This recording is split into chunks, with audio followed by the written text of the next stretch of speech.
Hello to all. We are discussing about the Mauryas and then the coming empire of the Guptas, the two empires we have taken over here. In between, we have talked about the different empires that were developing in the Deccan, Cholas, Cheras and Pandyas. Then there was rise of the Satavahanas, Satavahana rulers, and then there was rise of so many kingdoms in India, including the Deccan, the northwestern part about which we are talking about, and some parts of the northern plains. They were included in all these empires and in all these kingdoms. So now, today we talk of the new notions of the kingship that was developing in the northwest frontiers and also in the Central Asian origins. In the Central Asian countries, the concept of the king. Like in the Mauryas, I told you that because of the Mahajanpadas, because the extent of the empire was so large, so we cannot imagine of a single authority that was ruling over them. And we come across the different officials, we come across the different organizations that were formed by the people at that time that looked after the different tasks, that looked after the different works, the different activities of the empire. So as far as the new notion of kingship is concerned, that came from the Central Asian origin kingdoms in the northwest as well as by the Indo-Greeks. Because there was a flourishing trade by sea, by river or by land. There was a flourishing trade between the countries, and even we get mention of the Indo-Greeks at this time. In the excavation, the archaeologists have found the colossal images of the Kushanas. And the colossal images of the Kushanas, they remind us about the divine theory of kingship. And the divine theory of kingship establishes the fact that king was the representative of God on earth.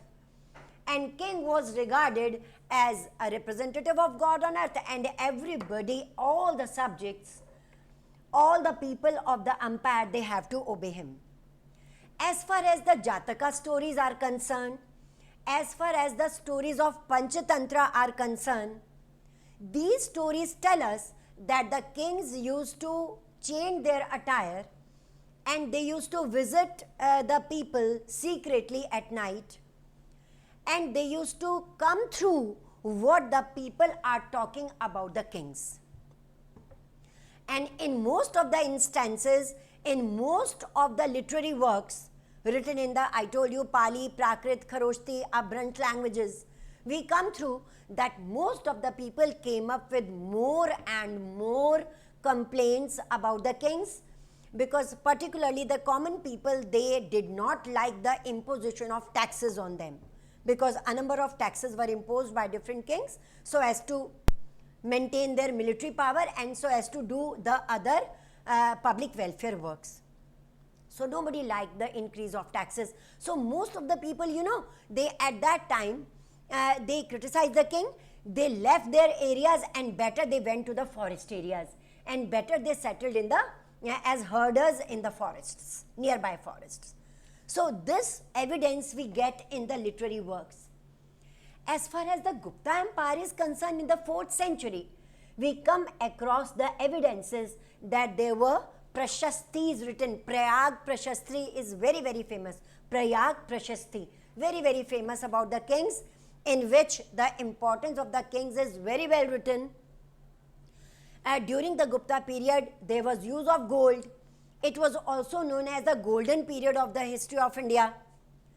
And in the traces, in the evidences, we also come across that during the Mauryas, artificial lakes were built, artificial lakes were made.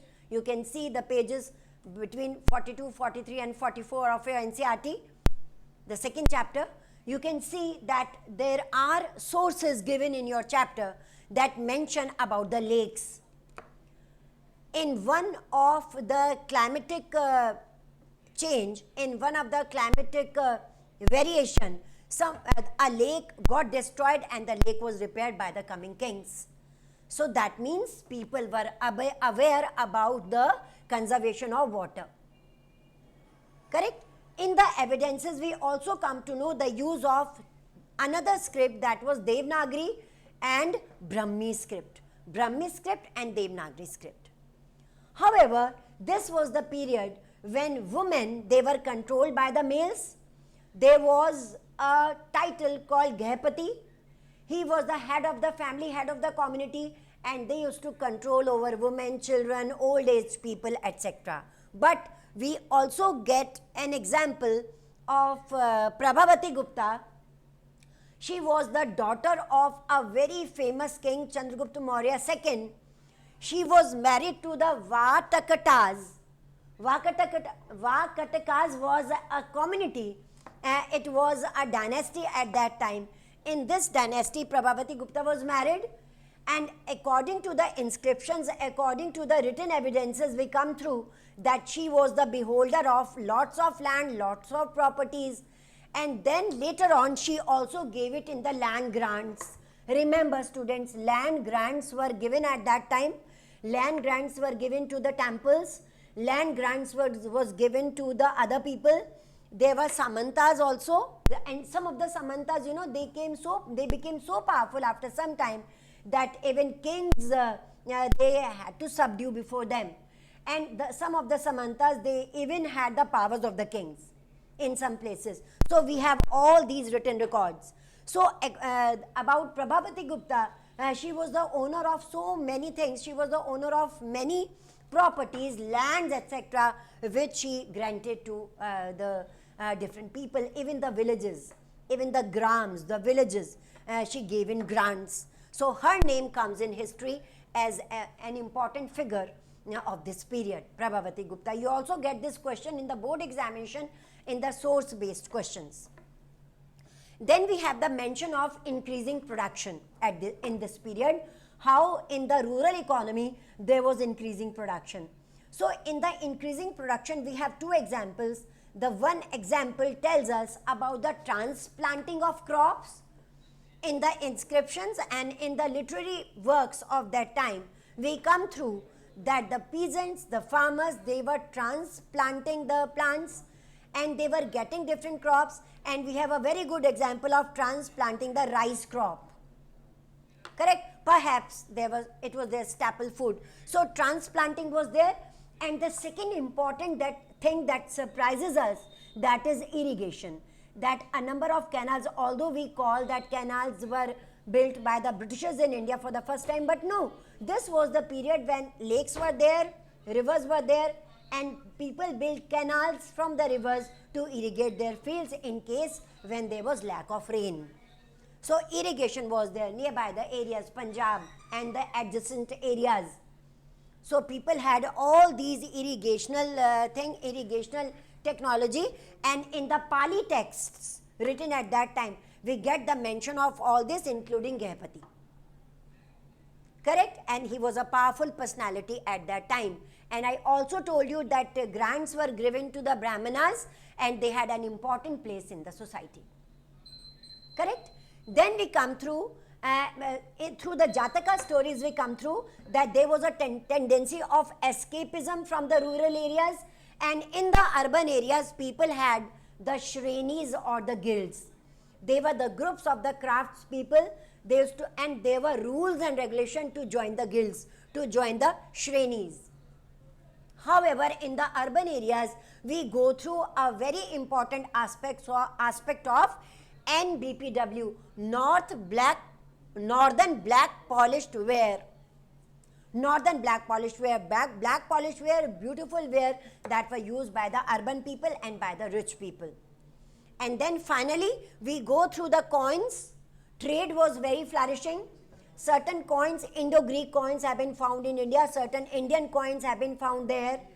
So there was a flourishing trade from India, particularly spices and cotton and other artifacts. They were sent to the other countries, and some of the imports were done to India.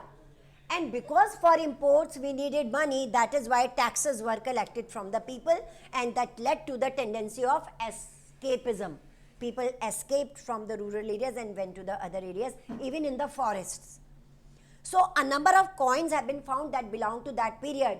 A very important coin about which we come through is the Yaduva's coin that is given in your NCERT. Yaduva's coin contains a very good image. In one of the coin, there is an image, a punch marked coins were there, as you know that punch marking was there at that time. So punch mark coin have been found.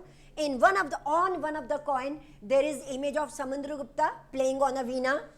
That tells us that kings were the lovers of art and all these things, art and culture. So like this, coins also give a very important role and a very important information. They play a very important role in giving us the information about the Mauryas and the Guptas. So that was the end of your chapter. The second chapter, go through all these topics, prepare your notes. We will meet again with a new enthusiasm and with a new energy to start a new chapter with you. And thank you.